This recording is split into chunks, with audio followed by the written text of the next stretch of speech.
But now we've got Dom Pérignon 1998 in its two guises. In your left-hand glass, you've got the original release of Dom Pérignon 1998, and then we've got P2. And P2 is so it's the same vintage, but the P applies to Plénitude. And Plénitude are these phases, effectively, or cycles that the Dom Pérignon goes through as it's aging in the cellars. And they've identified, the chef de cave and his colleagues have identified 3 phases that Dom Pérignon goes through over time as it ages. And the first phase is after about 7 or 8 years, the first release, which is exemplified by a certain liveliness, freshness. And then the second phase is P2, which happens anything between 12, 15 years, maybe a bit longer, that sort of time. And that's when it gets a little bit more complex. And the champagne as Dom Pérignon has still got the energy, the liveliness of a youthful champagne, but is developing in something a bit more exciting, a bit more complex. And different vintages will age differently. It's not systematic. They will taste and they will see how the champagne's developing. I think I've got a nice job, but I'd quite like that one as well, actually, seeing how they're developing. But anyway, there we go. So this is a rare opportunity to try the two side by side. And I just think it's brilliant, to be honest. I was excited about the Ruinart, and I think it's glorious champagne. But then you try the original release, Dom Pérignon 98, which was one of my favourites. As I said earlier, I've been working with Dom Pérignon for probably 11 or 12 years now. And actually 98 was one of the first, the original release 98 was one of the first vintages I worked with and presented. And I did buy a little bit myself.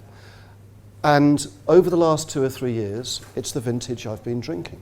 Because I think it is absolutely at its prime right now.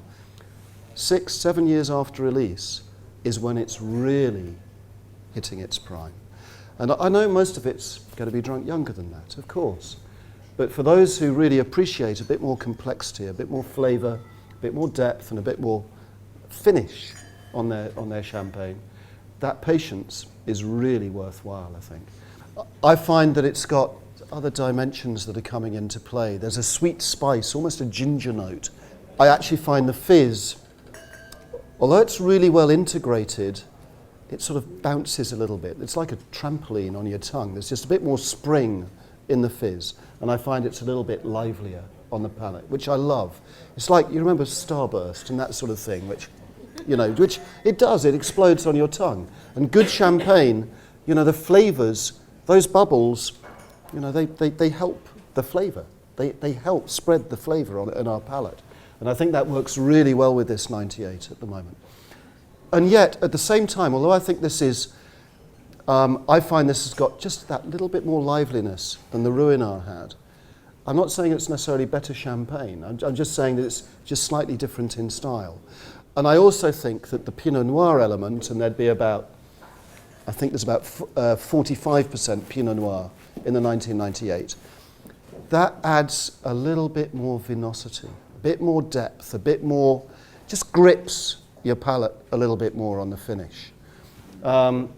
And again, suggests that this will age for a long time. Drinking really well now, at its peak, but remember, great wines stay at their peak for quite a long time before they start to fade. And I think this is reaching its peak really well now. Lovely champagne.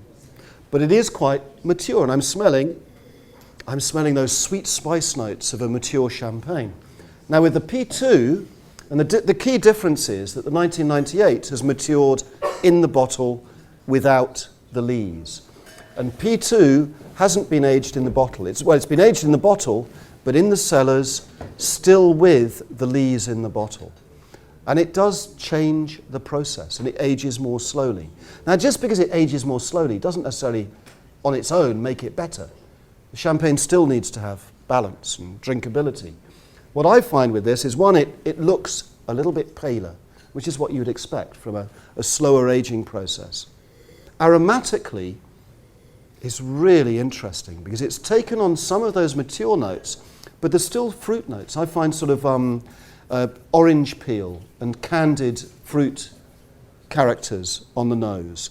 So there's still, it's much more youthful to smell than the original release. And I come back to what I said earlier. These are champagnes that have great intensity of flavour and a grip on the finish. And there's a slight bitterness on the finish. That's not a bad word in champagne. When they use the word amertume in champagne, as long as it's not dominant, it is a plus. It is something they're after, because that grip helps the finish. But I think this is still quite young. I think this is still tasting quite young. It will still improve. But the intensity of flavour, what I intended to say was, you've got the intensity, but the elegance. There's no heaviness here. We know that they do gradually get closer together over time. And so I think maybe in 10, 15 years' time, I hope we'll still see differences, but what they are, I'm not quite sure. So you could say, well, if that's the case, why buy P2? Well, I think there's quite a strong case for buying P2.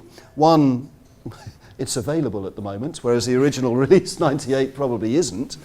Secondly, it is rarer. You know, champagne is top champagne. An awful lot of a lot of its appeal is its rarity. P2 is, you know, it's not sold everywhere. It's not like the Blanc, which we're lucky we do see, you know, quite a lot. But the P2 is, you know, there's nowhere near as much of it produced. So it is a bit more sought after as a champagne than the original release.